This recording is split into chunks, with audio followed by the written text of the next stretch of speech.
Shalom. Ya, terpujilah nama Tuhan. Karena Allah saudara dan Allah saya adalah Allah yang hidup, Allah yang lebih besar dari segala dan seluruh ciptaannya. Maka layaklah pagi ini kita menyembah Dia. Layaklah pagi ini kita beribadah kepada Dia. Karena anugerahnya, karena penyertaannya sampai hari ini kita ada. Mari setelah kita memuji dan menyembah Tuhan, kita merasakan hadirat Tuhan ada dalam hidup kita. Hadirat Tuhan melakukan pekerjaan-pekerjaan yang besar bagi kita. Maka firman yang akan kita dengar, tidak ada firman yang kembali sia-sia. Tidak ada firman yang tidak mampu untuk tidak memberkati saudara.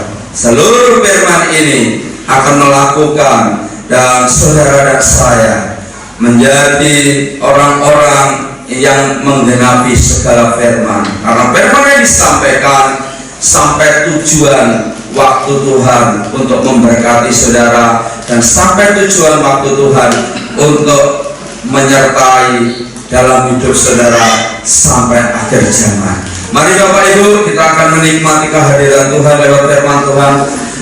Ada banyak beberapa atau bisa dikatakan banyak di antara orang-orang percaya kepada Tuhan itu masih ragu yang namanya firman, masih ragu yang namanya iman, masih ragu yang namanya kesetiaan.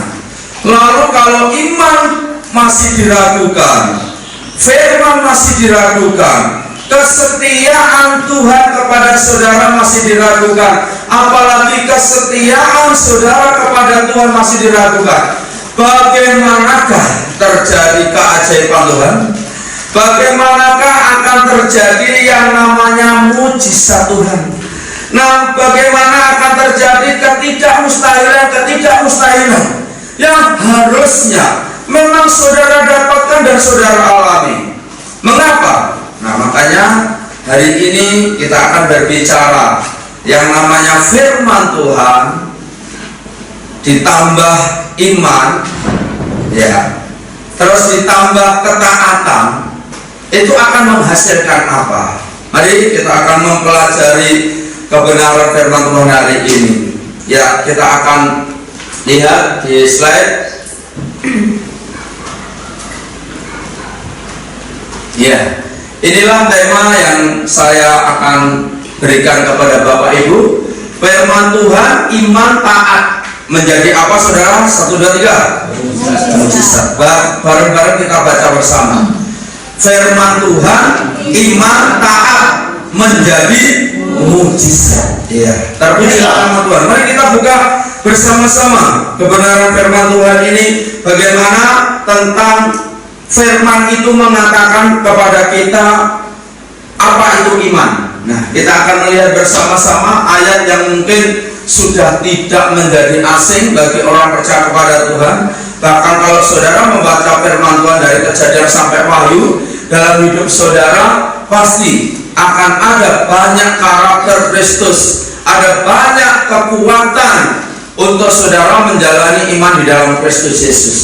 Roma 10 ayat yang ke-17 kita baca bersama-sama. 1, 2, 3. Jadi iman timbul daripada pendengaran, dan pendengaran oleh firman Kristus. Jadi berapa banyak kita di dunia ini mendengar tentang iman, tetapi yang Tuhan berikan kepada kita iman yang menjadi satu kepastian. Bukan iman yang diragukan lagi, bukan iman yang tidak menjadi jawaban, tetapi yang Tuhan mau berikan kepada kita adalah iman yang menjadi sebuah kepastian. Jadi iman timbul dari pendengaran, dan pendengaran oleh firman Kristus. Jadi jelas bahwa tanpa firman tidak akan terjadi sebuah yang namanya iman. Dan saya melihat banyak orang Kristen, kenapa antara firman dan iman itu dipisahkan? Kenapa firman dan iman itu menjadi satu kesatuan yang tidak dipisahkan. Kami akan memberikan satu gambaran, ya. Kita akan lihat masih ada orang Kristen beranggapan bahwa iman dan firman itu adalah dua hal yang terpisah, tidak ada kaitannya sama sekali. Dan ini realita banyak kita ketemui, baik orang yang sudah lama di dalam Tuhan maupun orang-orang baru di dalam Tuhan. Nah, kenapa terjadi sedemikian? Karena semakin hari ketika dia mengenal Tuhan, ada satu yang hambar, yang dia tidak mau belajar lagi akan kebenaran firman itu sendiri. Makanya ketika berlanjut menjadi orang yang percaya kepada Tuhan, mereka masih beranggapan bahwa yang namanya firman dan yang namanya iman itu terpisah, tidak ada kaitannya sama sekali. Nah, pertanyaannya, benarkah? Nah, benarkah ini? Mari kita akan lihat jawabannya. Benarkah? Nah, kita akan melihat sesungguhnya iman dan firman Tuhan adalah dua hal yang tak terpisahkan, merupakan satu kesatuan. Tidak ada firman, tidak ada apa saudara? Iman. Harus jelas.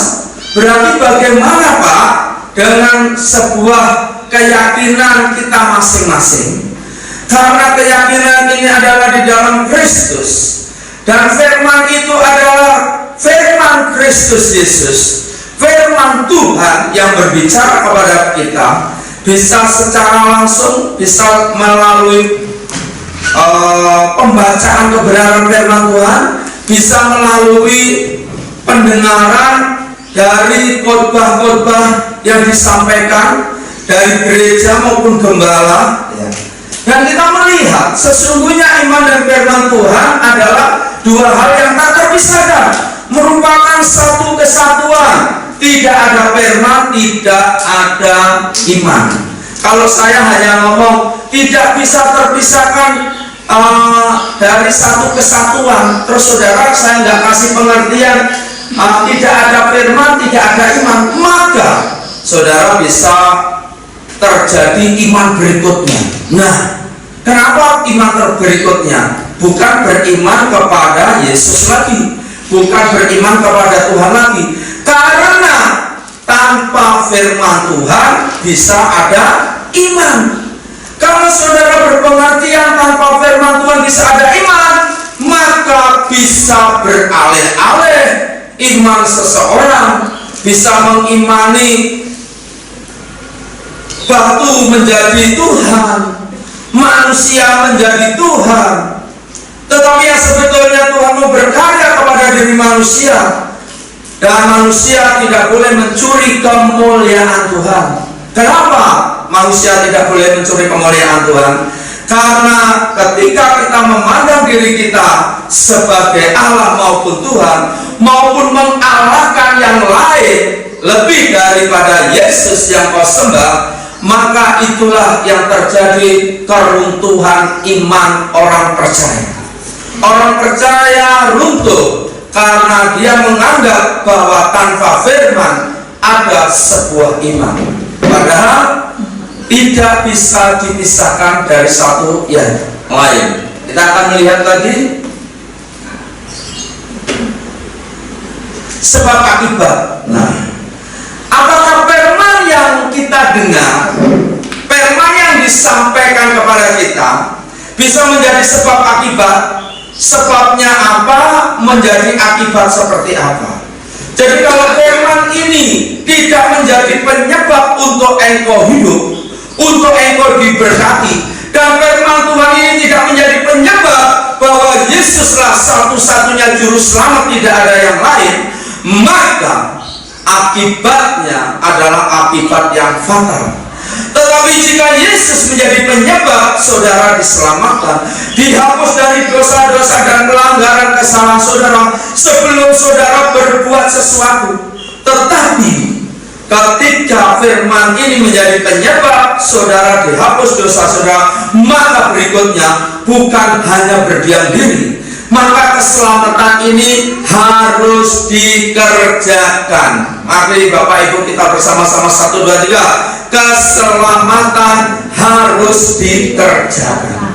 Sebab akibat dari tentang firman Tuhan, iman, taat, dan menjadi mujizat. Apa yang kita akan perlihatkan? Ketika kita taat melakukan apa yang kita dengar, kita akan mengalami perkara yang heran dan ajaib. Kenapa demikian? Sebab kita taat melakukan dan mendengar firman Tuhan. Akibatnya kita mengalami perkara yang heran dan ajaib. Banyak orang takut dengan sebab akibat. Saudara dulu kalau sekolah, ada nggak pertanyaan sebab akibat? Ada. Di zamannya saya ada. Ada satu pertanyaan, ada satu soal, dan itu harus dijawab sebab dan akibat. Demikian pula dalam hidup kita. Jika kita melakukan pelanggaran kesalahan, kita harus introspeksi dengan kebenaran firman Tuhan, sehingga yang menjadi pelanggaran dan dosa saudara, sebabnya apa akan terbongkar, akan diketahui. Kalau kita hanya minta pertimbangan kepada manusia, Tuhan berbicara, akulah jalan kebenaran dan kehidupan. Maka ketika kita pertimbangan kepada manusia, apa benar ya yang namanya firman Tuhan yang Tuhan Yesus katakan, akulah jalan kebenaran dan hidup? Apa benar? Kira-kira jawabannya manusia apa, saudara? Jawabannya manusia apa? Belum tentu benar. Keyakinan saya juga mengatakan demikian kok. Sama sebetulnya. Jadi ketika saudara minta pertimbangan kepada manusia, maka saudara tidak akan pernah sampai kepada jalan kebenaran. Dan kalau tidak sampai kepada jalan kebenaran, akibatnya apa, Bapak Ibu? Tidak hidup. Akulah jalan kebenaran dan hidup. Kenapa kita bisa hidup? Sebab Tuhan adalah jalan kebenaran. Akibatnya kita menjadi hidup. Nah, demikian pula kesalahan pelanggaran yang kita ada. Ketika firman Tuhan dan iman itu dipisahkan, maka goncanglah manusia. Maka Bapak Ibu, saudara dan saya hari ini, mari supaya kita mengalami perkara yang heran dan ajaib di dalam Tuhan. Ini bukan menjadi satu kunci pokok untuk kita mengenal Tuhan, tapi bagaimana pembelajaran kita kepada Tuhan sampai kepada tingkat perkara yang heran dan ajaib. Atau saudara akan menjadi orang-orang yang percaya, yang beriman, gak usah ada perkara yang heran lah, gak usah ada perkara yang ajaib, yang lain juga mengalami seperti itu. Saudara belum tahu, belum mengerti arti kebenaran yang sesungguhnya. Maka hari ini mari kita belajar bersama-sama di 1 Korintus 2 ayat 9. Apa yang dikatakan? Dari ketika kita taat melakukan apa yang kita dengar, kemudian mengalami perkara yang heran dan ajaib, firman Tuhan katakan apa? 1 Korintus 2 ayat 9, 1, 2, 3. Tetapi seperti ada tertulis, apa yang tidak pernah dilihat oleh mata dan tidak pernah didengar oleh telinga dan yang tidak pernah timbul di dalam hati manusia, semua yang disediakan Allah untuk mereka yang mengasihi Dia. Apa yang saudara perbuat untuk mendapatkan hal ini? Yaitu 1, 2, 3, mengasihi Dia. Sebab mengapa saudara mengasihi Tuhan? Karena Tuhan bisa menyediakan perkara yang heran dan ajaib. Tetapi seperti ada tertulis, apa yang tidak pernah kita lihat oleh mata. Mungkin satu ketika kita nggak sengaja juga sudah melihat, tetapi ketika Tuhan berpikir itu adalah baik untuk saudara, Tuhan untuk memberikan kepada saudara pada tepat waktunya. Dan yang kedua, dan tidak pernah didengar oleh telinga. Mungkin saudara pernah mendengar, tapi karena itu nggak fokus buat saudara, maka mungkin nggak pernah didengar, atau dan tidak pernah timbul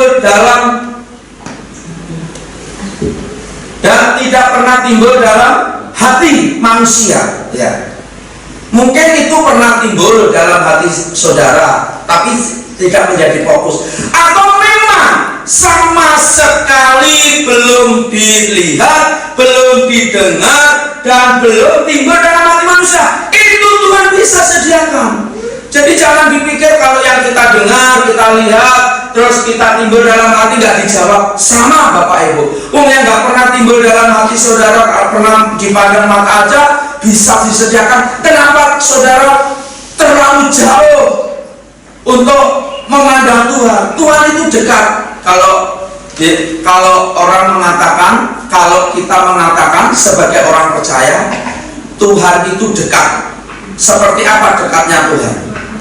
Pada waktu kita apa saudara? Berdoa. Pada waktu kita datang kepada Tuhan, mungkin saudara melihat Tuhan ada di surga, kita ada di bumi. Tapi ketika kita berdoa kepada Tuhan, Tuhan sangat dekat buat saya dan saudara. Sehingga Tuhan berbicara, kita mendengar.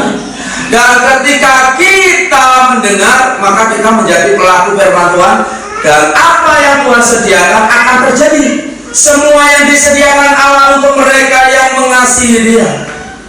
Sebab akibat daripada apa yang diberikan Tuhan kepada kita, kita juga berakibat juga mengasihi Tuhan.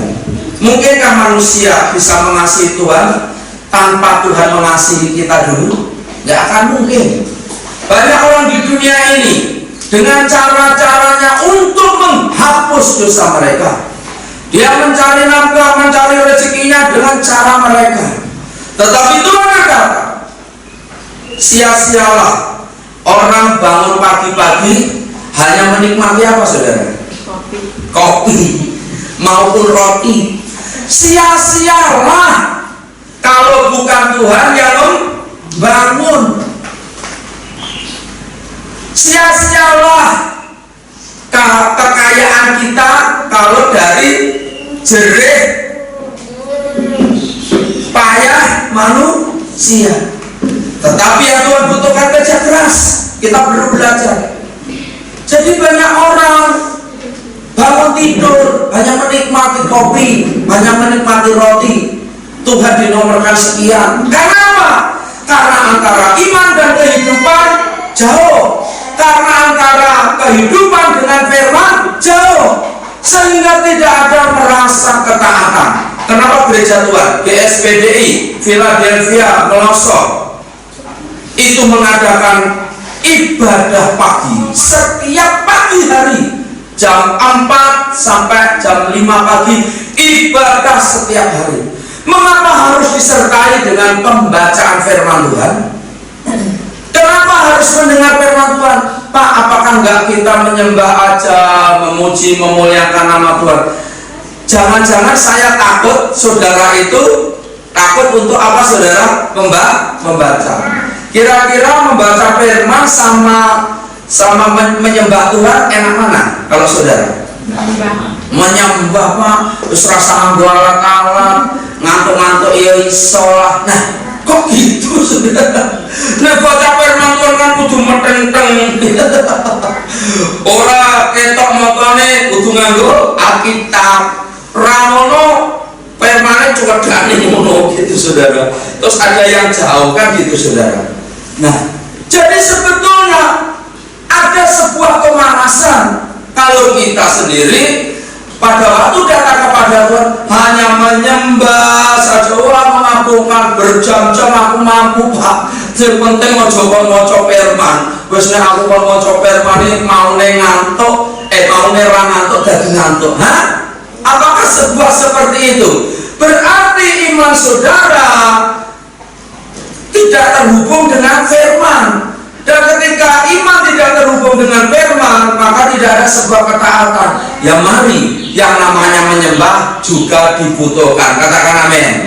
Yang namanya firman juga dibutuhkan. Yang namanya ketaatan mendengar, baik setuju maupun tidak setuju. Kalau itu firman, kita harus ada sebuah ketaatan.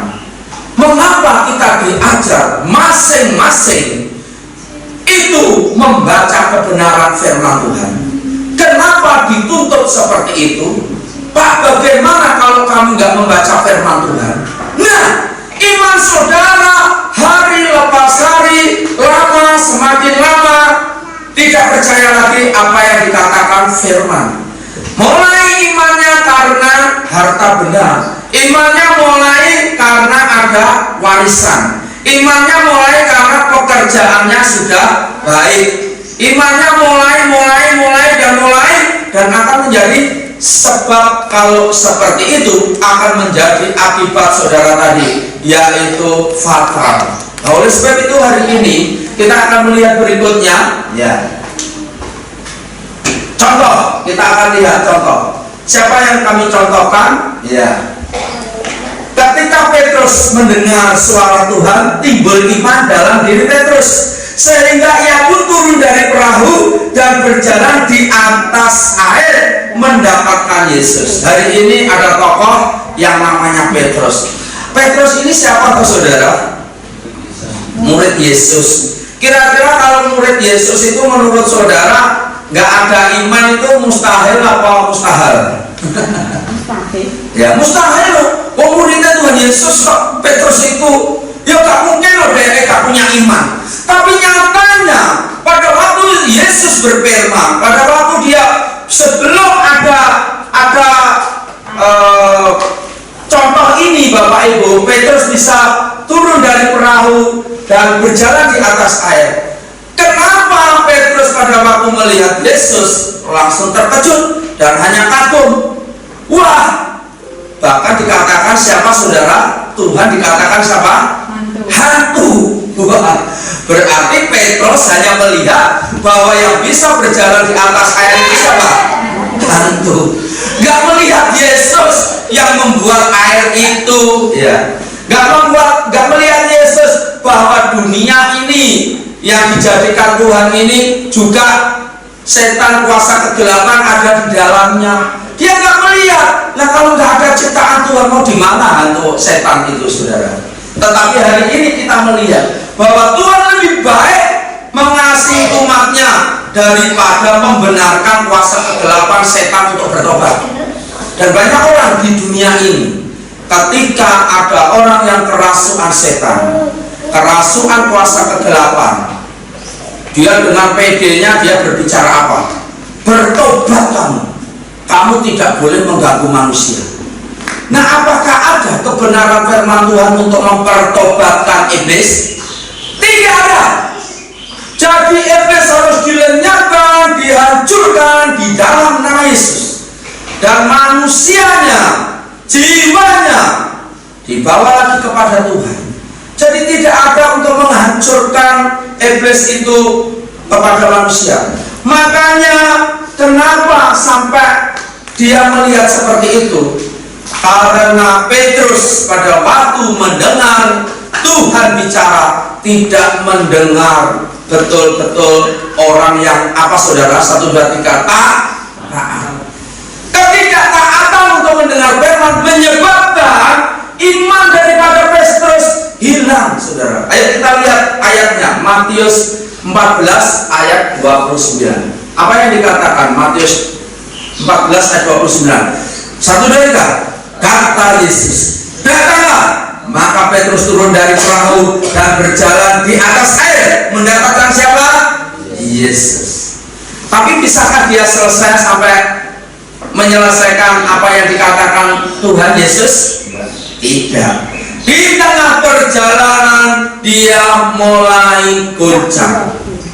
Kegoncangan imannya Petrus yang kemudian menyebabkan Petrus tenggelam, dan akhirnya tangan Yesus menolong. Sedemikian Bapak Ibu kasih Tuhan kepada saudara. Berulang kali Yesus mengatakan tentang kehidupan dalam manusia. Berulang kali bagaimana manusia mencapai surga, bagaimana keselamatan itu adalah sebuah kepastian. Tapi seberapa banyak orang di dunia dan tidak percaya kepada Yesus sebagai juru selamat.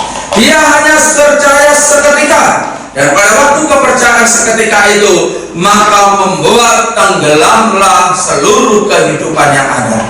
Tuhan tidak mau ketika saudara sudah datang dengan upaya, dengan jerih lelah, dengan apa yang ada pada saudara, mungkin waktu, mungkin harta, mungkin kekayaan, saudara bisa bawa persembahan kepada Tuhan atau untuk memuliakan Tuhan, memuji nama Tuhan. Tetapi akhir di ujungnya iman saudara tenggelam. Tuhan tidak ingin seperti itu. Mari, melalui contoh Petrus ini, berarti Petrus mempunyai iman ketidaktaatan untuk mendengar kebenaran firman. Seharusnya kalau firman itu menjadi imannya Petrus, dan waktu mendengar firman itu ada sebuah ketaatan, maka akan terjadi mujizat. Bukankah orang berjalan di atas air itu sebuah hal-hal yang mengherankan atau mujizat? Nah, inilah yang terjadi, Bapak Ibu. Jadi kita akan melihat berikutnya. Iman Petrus timbul setelah mendengar firman Tuhan, di mana iman itu disertai dengan perbuatan atau tindakan. Nah, Bapak Ibu, berikutnya melalui contoh Petrus ini, kenapa Petrus merasakan dia bisa berjalan di tengah di atas air walaupun dia akhirnya tenggelam? Karena saat itu ada firman yang didengar, dan firman itu dijadikan sebuah perbuatan untuk bertindak. Jadi sebab ada firman, kita bisa berbuat dan bertindak. Ayo kita perkatakan bersama, 1, 2, 3. Sebab ada firman, aku bisa bertindak dan berbuat. Jadi tanpa perbuatan kita, tindakan kita, tanpa firman, mungkin saja kita bisa melakukan hal-hal yang kita lakukan. Tetapi ketika kita tenggelam di tengah perjalanan kehidupan atau pekerjaan kita, mampukah kita kembali lagi kepada posisi yang sebenarnya, yang harusnya memang iman Petrus dan iman saudara dan saya itu karena mendengar firman dan karena disertai dengan perbuatan dan tindakan. Firman Tuhan berkata, iman tanpa perbuatan adalah mati. Jadi saudara bisa menggaung seperti gong kalau dipukul teng teng, tapi ketika saudara tidak memiliki perbuatan dalam iman saudara, saudara memberitakan tentang Yesus, kebaikan Yesus, tapi saudara tidak ada perbuatan yang bisa dilihat dari orang-orang yang mendengar setiap perkataan saudara, maka iman saudara adalah mati. Nah, sekarang saudara mungkin berpikir, bisakah iman ini tidak mati? Mungkin saudara berbicara, ya harus pakai perbuatan, Pak. Tetapi sebelum kita berbuat, iman kita itu iman karena apa, saudara? Mendengar firman. Lakukanlah itu dalam pekerjaanmu, lakukanlah itu dalam nikah rumah tanggamu, lakukanlah itu dalam bergereja. Satu dengan yang lain kita saling menopang, satu dengan yang lain kita saling mendoakan. Itulah yang namanya perbuatan dan tindakan di dalam iman kita. Kita akan melihat berikutnya. Masih ada contoh satu lagi, ya. Nah, kita lihat dulu, karena ini ada perkataan yang dari imannya Petrus tadi, maka kita lihat Yakobus 2 ayat 22. 1, 2, 3. Kamu lihat bahwa iman bekerja sama dengan perbuatan-perbuatan, dan oleh perbuatan-perbuatan itu iman menjadi apa? Sempurna. Jadi jangan dipikir, Pak, yang lahir ria itu gak mempengaruhi iman, sing penting rokok nyala-nyala, mendino aku apa, saudara, berdoa kepada Tuhan 2 jam, 3 jam, 4 jam, 5 jam. Kalau perbuatan yang jasmani ini nggak akan mempengaruhi aku berdosa di hadapan Tuhan. Lihat, Bapak Ibu, kalau saudara mempunyai iman, dikatakan tadi dalam Yakobus, kamu lihat bahwa iman bekerja sama dengan perbuatan-perbuatan, dan perbuatan-perbuatan itu iman menjadi sempurna.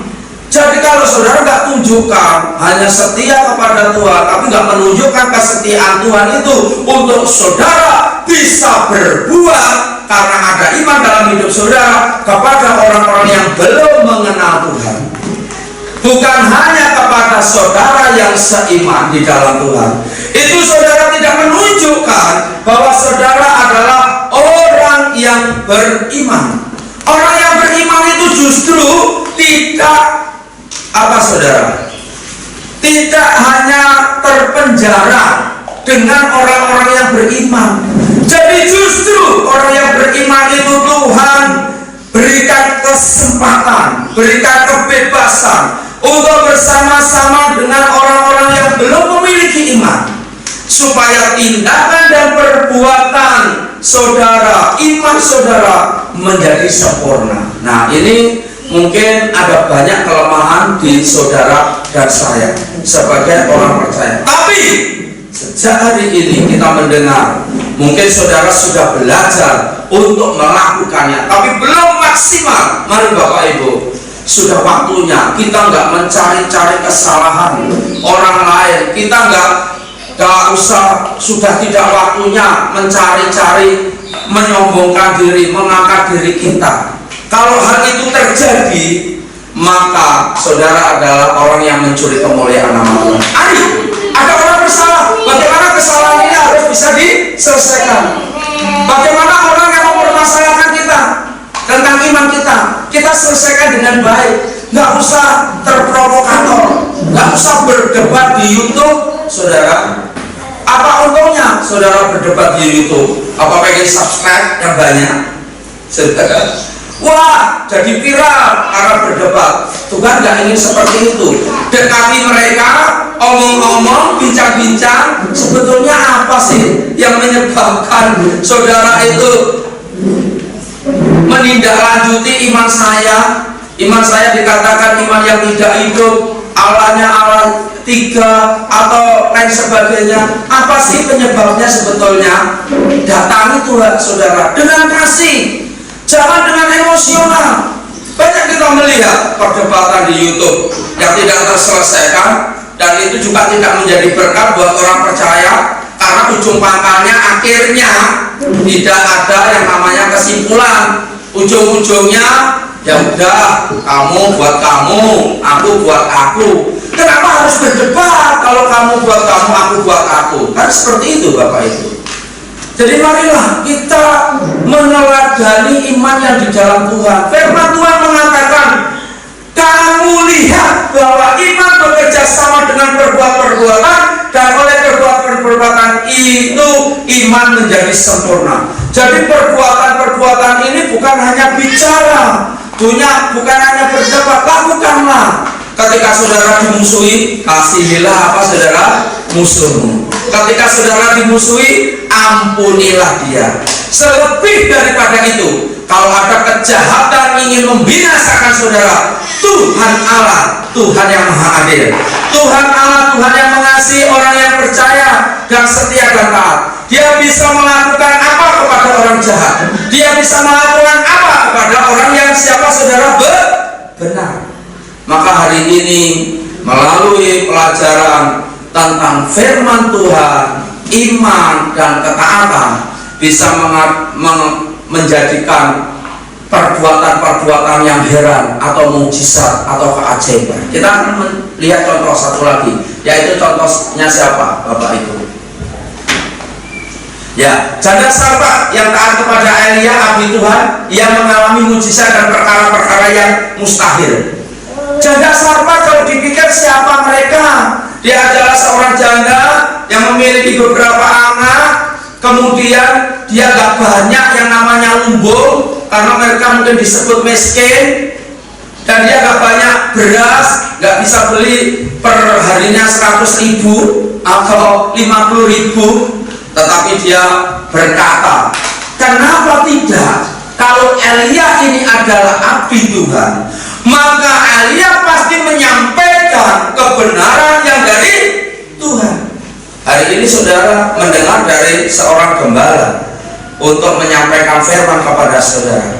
Tapi kalau saudara mulai berhitung bahwa yang menyampaikan adalah manusia, maka yang saudara dapatkan pun hal-hal yang mengecewakan. Tapi kalau saudara tahu dalam penggembalaan, dalam ibadah, ada seorang hamba atau gembala yang diutus Tuhan untuk menyampaikan firman Tuhan, maka terjadilah mujizat atau perkara-perkara yang mustahil itu ada pada saudara, seperti janda sarpat. Ada kebenaran firman-Nya, kita lihat kebenaran firman. 1 Raja-Raja 17 ayat 16. Ayo kita katakan bersama, siapakah janda sarpat itu? 1, 2, 3. Tepung dalam tempayan itu tidak habis, dan minyak dalam buli-buli itu tidak berkurang, seperti firman Tuhan yang diucapkannya dengan perantaraan Elia. Berarti Elia melihat bahwa tepung itu hanya sedikit, minyaknya pun hanya sedikit. Jadi kalau untuk membuatkan Elia juga sudah dengan logika sudah tahu pasti tidak cukup. Tapi Elia mendengar suara Tuhan.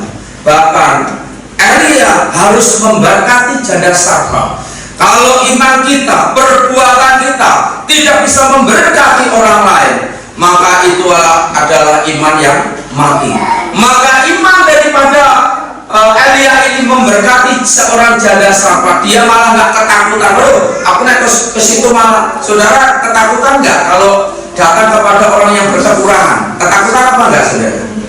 Biasanya banyak orang ketakutan datang kepada orang yang berkekurangan atau disebut miskin. Karena apa? Engkau tak jalur bantuan aku. Nanti jangan-jangan malah pinjam uang ke saya. Sebutnya apa? Wes gak duwe ngono malah nyilih. Tapi Elia tidak mengeluarkan uang. Elia tidak memberikan pinjaman. Tapi apa yang terjadi oleh firman akan terjadi kepada janda sarpat. Dan waktunya Elia membuat mujizat karena Elia juga diutus Tuhan. Mari kita akan melihat tepung dalam tempayan itu tidak habis dan minyak dalam buli-buli itu tidak berkurang, seperti firman Tuhan yang diucapkannya dengan perantaraan Elia. Jadi janda sarpat ini akhirnya memiliki hidup dan memiliki iman yang sempurna karena dia melakukan dengan perbuatan dalam sebuah 1, 2, 3 ketaatan.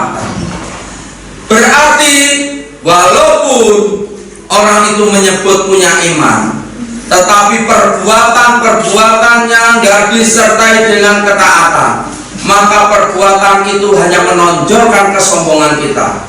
Maka perbuatan itu hanya menonjolkan kita ingin dihargai sebagai manusia, tidak Tuhan yang dimuliakan. Mengapa ada tindakan dalam iman tentang perbuatan-perbuatan? Karena perbuatan-perbuatan itu dipastikan Tuhan untuk memuliakan Tuhan, sehingga orang-orang berikutnya bisa tersampaikan tentang berkat-berkat yang akan mereka terima. Oleh sebab itu hari ini jangan ada trouble untuk mendengar firman Tuhan. Amin.